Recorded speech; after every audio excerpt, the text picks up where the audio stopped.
Hey everyone, and welcome to part 4 in this series of getting this 2006 Screaming Eagle FatBoy back on the road after sitting a couple of years. In our last episode, we bled the rear brakes after changing out the pads. This was followed by the bleeding of the front brakes, and then the reattachment of the slip-on exhaust system, which was removed due to clearance issues. The clutch finished off the bleeding exercise, and we took a look at what we had pulled out of the bike. We then jacked up the bike so we could rotate the rear wheel to test the clutch, but it was stuck. So we opened up the derby cover to have a look, and the clutch did indeed work, but the plates were stuck together after sitting so long. Pausing to do a quick cleaning, it was discovered that an acorn stud was missing, so measured out. Lily took me to Ace, where we got the parts needed to fabricate this nut and cut it and reinstalled it. We then proceeded on to the oil change portion of the project by draining oil from the system, including more messes to be made, in keeping with tradition, as well as areas I don't even have oil on my bike, filling up to the proper levels, improvising funnels, beating Harleys with nails and hammers, for the most obscure oil filter replacement that has ever been designed next to the V-Star 1100, which was then filled with a minimum amount of oil until we could get it off the lift and treated to a new oil cap. Revisiting the gas tank quickly, this rust was found to be superficial by the vent, so I'm just scraping it away with the soft bristle brush, using the towel to protect it, and then clean away that rust. So this is not really an issue. And what I'm going to do is just lightly coat this area with some anti-seize to prevent any further rust from happening. And that's all I'm going to do here. I'll then take a moment to clean off the dirt and dust from this rubber pad before the tank installation. Just remove any of the grime that's on here. Then I apply a light amount of grease to this teardrop area just to make it easier to install the tank. I do this on both sides of this pad. What you can see as I begin to lower the tank, I'm negotiating that crossover hose against the frame to bend it out of the way so I could seat the tank down. And the goal is just to seat it down at this moment. I'll pick it up momentarily to start the installation procedure, but I want to shimmy it up on that rubber pad that I just put the grease on to have the holes up front line up into position, or approximately in a position. Once the mounting holes are aligned, I'll lift the tank up, and I want to grab that cable for the fuel gauge and plug that back into its receptacle. I'm doing this with one hand. It's a little fiddly, but I get it. And then there's that little mounting bracket piece aligned in the right direction. It snaps against that clip into the frame. And now everything's set. Pushing the wire to the side, I'm able to lower the tank down safely. The front mounting bolt is then pushed through. I may have to lift the tank ever so slightly to align the hole on both sides. Coming around the other side now, I grab that crossover tube and push it under the frame to get it into its approximate position by the other side of the tank. And now it's in place. I then take the washer and the nut for the front mounting bolt and just loosely screw it into position. This is followed by the rear tank mounting bolt and washer loosely screwed into position, after which it'll be snugged down with the ratchet. Then we'll make our way to the front of the tank using a regular and deep well socket. These two bolts will then be snugged down tight.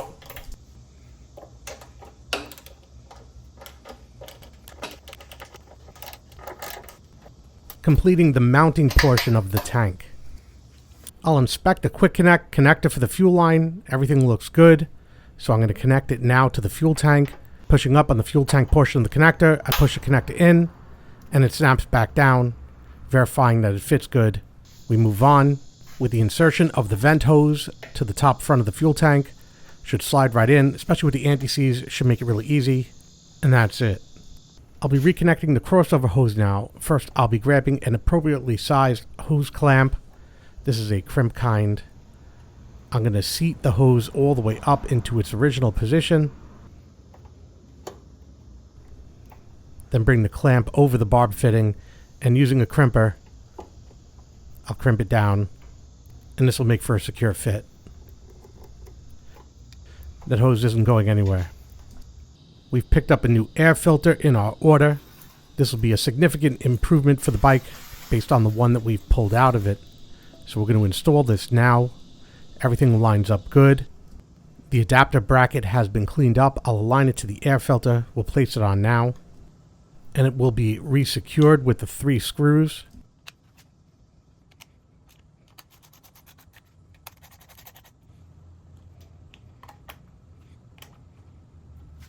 And then take a moment to clean the inside of the cover. Has a lot of oil residue on it. And then the cover is installed.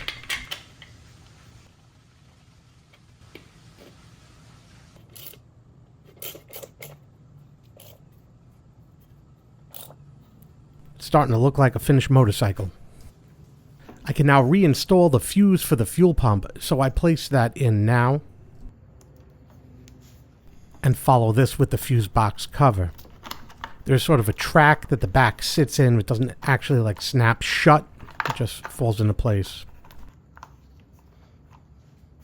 A bit of cable dressing here, and I noticed there's no stress relief on the charging cable, so I'll pull out just enough to allow charging to take place and then tie off the inside cable so it can't be caught on somebody's leg or a foot peg.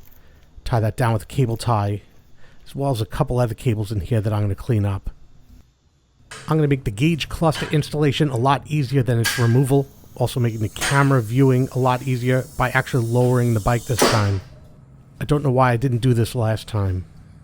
Placing the gas cap on so I don't accidentally drop anything into the tank. I'll now insert the carriage bolt into position. It just kind of sits in that metal bracket. Placing a towel now over the carriage bolt or cutting a hole in the towel to hold it in position to protect the tank from the console. I could just lay the console down like this. And here's my cable harness. It comes up from the low side of the motorcycle. And leaning the console on its side on the towel, I'm able to start with the connections from the harness, making sure all of them go through the rubber trim. We could see the main switch I'm going to do first. Snapping into position, I make sure there's a positive connection. The cable's then dressed under here as the odometer reset button is installed.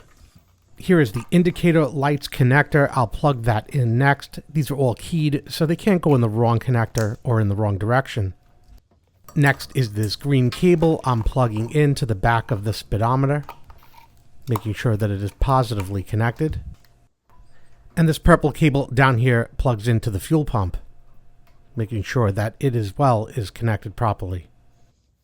The trip reset button is then pushed through from the inside. It sits on a ledge inside the housing. I now need to go grab the other parts I need for the trip reset. The screw and the rubber button cover. The screw will be screwed in so that the wider textured portion of the screw points outward. That way you could capture the rubber button that's about to go on it. We could see you just have to work the button over until it gets caught. And now the button is installed. At this point, with all the connections completed, the molding needs to be aligned onto the housing. This takes some time, using one hand to hold one side in place once completed. The fingers wrap around to hold the other side as the towel is removed, and the entire unit is lowered down onto the tank. Making sure that the trim is sitting properly, the fitment is checked multiple times, and once satisfied, the washer, followed by the chrome nut, which secures everything in place, is installed and hand tightened. Another inspection is done of placement and fitment of the trim and the console to make sure everything is okay before we proceed, because we don't want to damage the tank, progressively turning it tighter and inspecting as we do so. Now a check of the connections is done. Applying power, we see that that works in both directions. We look at the indicator lights to make sure they're good. Also, we'll turn it on and have a look. Make sure the blinkers work, the low oil light, the other blinker, the high beam, and now I'm going to have to put the bike into neutral, and now it's in neutral and that worked. The brake light, as well as the headlight, and now satisfied, we could snug the console down to its final position, remembering it's rubber trim and only to snug it down. After which the screw supporting the apron can be installed with the associated washer. Although fuel light is working and it's telling us we got no gas. So I'm going to add 2 gallons of 93 octane that I just picked up at the gas station using one of these EPA approved pain in the ass gas cans. The bike calls for 91 with its engine compression. We don't have 91 near here, so we're just going to use 93. We'll be okay. Actually didn't spill any out of this garbage gas can. This is a first for me. We're using this old gas cap because it works. It's dented and we could replace it, but it's just a cosmetic issue. We'll be testing fuel priming now. I heard that. You probably didn't, so let's get closer.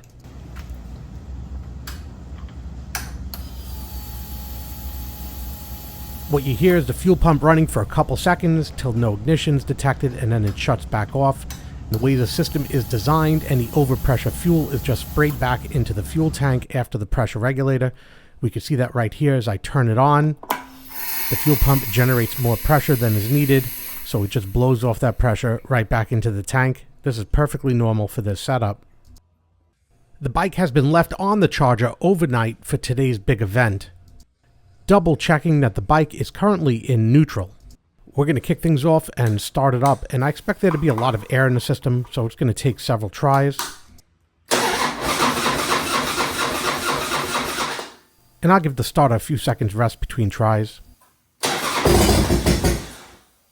We're seeing a little bit of life. Wait and try again. I thought I could crack the throttle this time. Didn't work. We'll try one more time.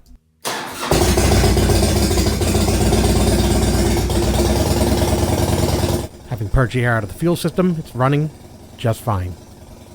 We see a little bit of smoke accumulating on the low side. We'll have a look. That's a little piece from the dirt that I had missed before from the cleaning. I'm not concerned about that. That'll work its way out. The anti-seize I put on the exhaust pipe is blowing a lot of smoke. I really want to get this out of the garage to do the burn-in. Off the lift and in the driveway, we'll continue right where we left off.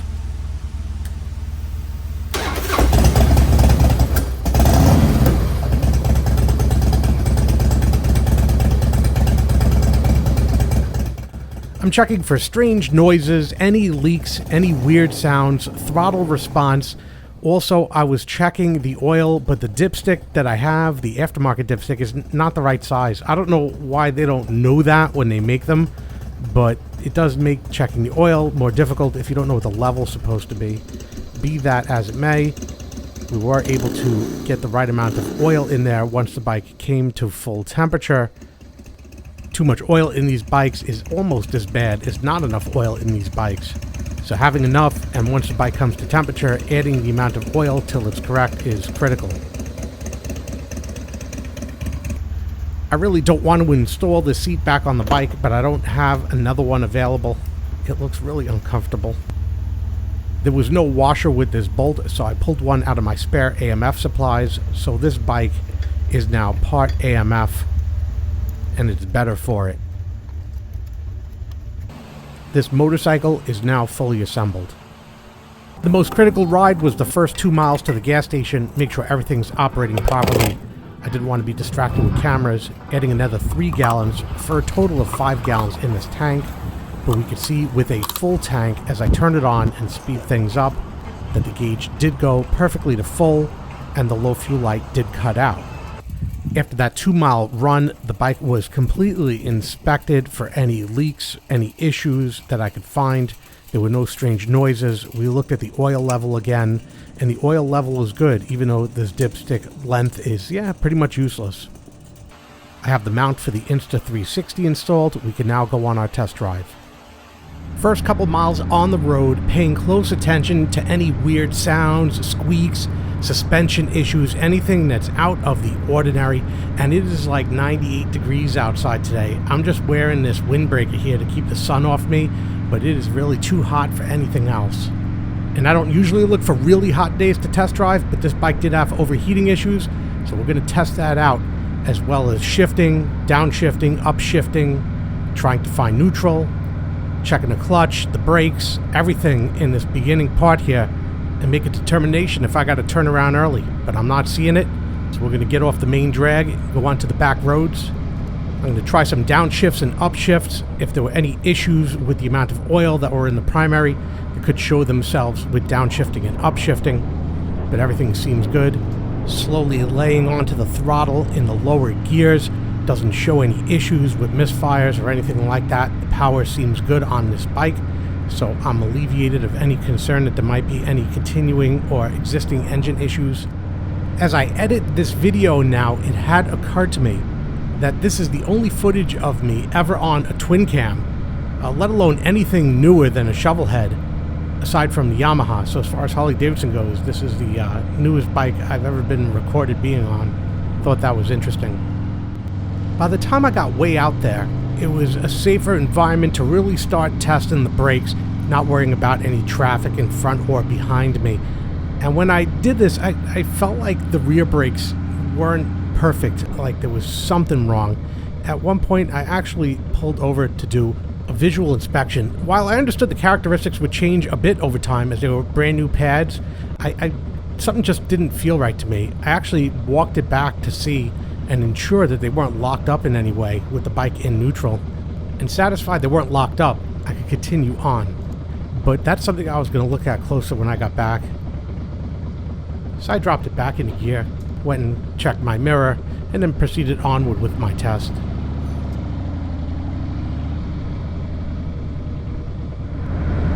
This also included intentionally locking up the rear brakes, making sure that they were working. And they did, but something about the rear brakes bothered me. Other than that, everything else about this bike performed perfectly. So I'm going to say that it was a success, but I do want to revisit the rear brakes.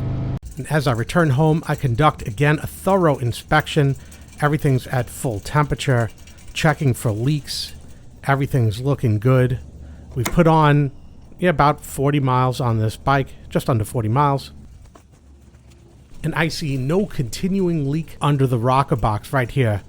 We could see where the leak previously was. Nothing's accumulated here around back, along the side. Everything here is looking good. Except for the horn, it needs a new cover.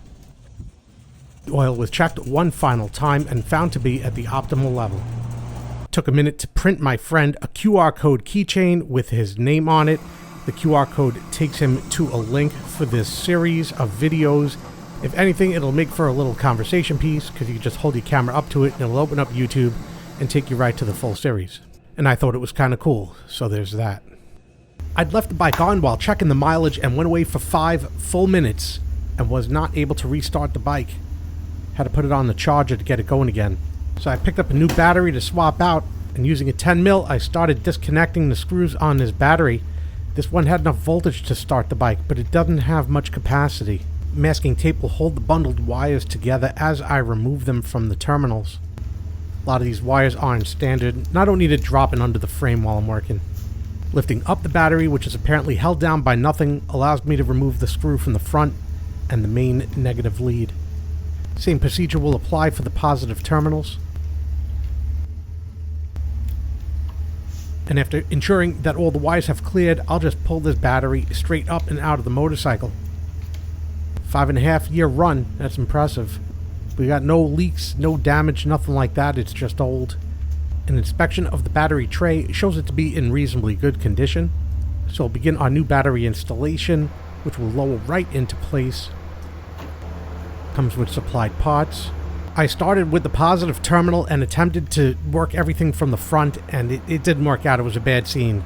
So we'll move it to the top by gently bending that main positive terminal first so it seats nicely, and then we're going to push this piece in so we can screw it in from the top, using a little piece of tape to hold it in a position just on the low side.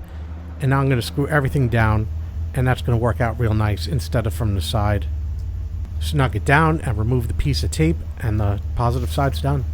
I'll do the same exact thing on the negative side, but I don't need tape on the high side. I'll just screw everything together, snug it down, and that's it. Put my fuse box cover back on and perform a quick test. Good enough. Install my favorite seat, lock it down, and the battery's done. I also picked up a new identical gas cap to replace this lovely work of art. Yeah, that's delicious. A major improvement. And this is an exact replica with the ratchets, so you see it ratchet shut properly. Very good. Put the old one in the filing cabinet. The battery will top off as I move on to the final task in this project. I'd mentioned during the test drive that I wasn't happy with the rear brakes, possibly owing to the pins that needed to be replaced, and because the pads did not break in properly, I'm going to replace them again too. I'm not going back on the lift for this. I'm going to use my scissor jack, placing it just in front of the shocks to raise it about half an inch or less, just so I could freely spin the wheel. Not taking off the pipe or disassembling the caliper like last time. I know the spring is good in there and the caliper and the pistons are good, so I'm just doing the express version. I open the reservoir, compressing the pistons with a screwdriver and removing the pins one by one. Rolling the wheel in reverse to help slide the pad out, which helps, but it's still not entirely easy as it gets caught on the rivets. The back one a little more difficult because you can't see. Then using my thumb as a reference, I spin the wheel to check for warp. No warp, and the pistons look good, so we're going to proceed. I couldn't tell how bad the old ones were till I saw a new one next to it, and you mic it out with calipers. You can see how they get wider and then narrower and then wider again. Yeah, not good. The threads had also seen better days. Using canned air, I take a minute to blow out any crap in the far recesses where the pins go, as well as the threads since we're starting new. Setting up the layout for the pads. And this is not entirely easy on floating rotors because those rivets do get in the way. There's very little margin to get these in there properly, and the front is difficult. The pins are used just to temporarily secure the pad into place. The back one is just as fun as the front one is, except you can't see anything, so you have to do everything by feel. Obviously, this is not the standard Harley procedure for removing and replacing brake pads on the rear tire. It is, however, quicker than removing the entire wheel. Their whole setup is obnoxious. With the rear pad finally in place, I'll be able to push both pins all the way in to full seat, screw both pins back in, and snug them down to the correct torque specification. One more time, checking for warp with the provided gap before I compress the pedal to seat the brake together with the rotor. Reservoir level is checked and capped. Finally giving one last turn with 2 fingers just to check for any binding. After a test drive, I found there to be no further problems with the rear brakes. The last thing was simply to put new valve stem caps on the tires. And after some more test rides, this bike is ready to return. So there we are, a couple years off the road with problems almost entirely associated to bad modifications, brought back to serviceable condition, but done so in a way that would not adversely affect the bike after sitting for so long. Everything was done in a controlled manner to ensure that this machine wouldn't be further damaged after sitting for so long. And that concludes this project of getting this 2006 Screaming Eagle FatBoy back on the road. I hope you found this video enjoyable, entertaining, and informative. Do me a favor, hit that like button down below, helps me out a lot when you do, and hit that subscribe button to get notified of more videos like this when they come out. Again, I hope you enjoyed this video. Thanks for watching. Thanks for watching. Would you like to reply?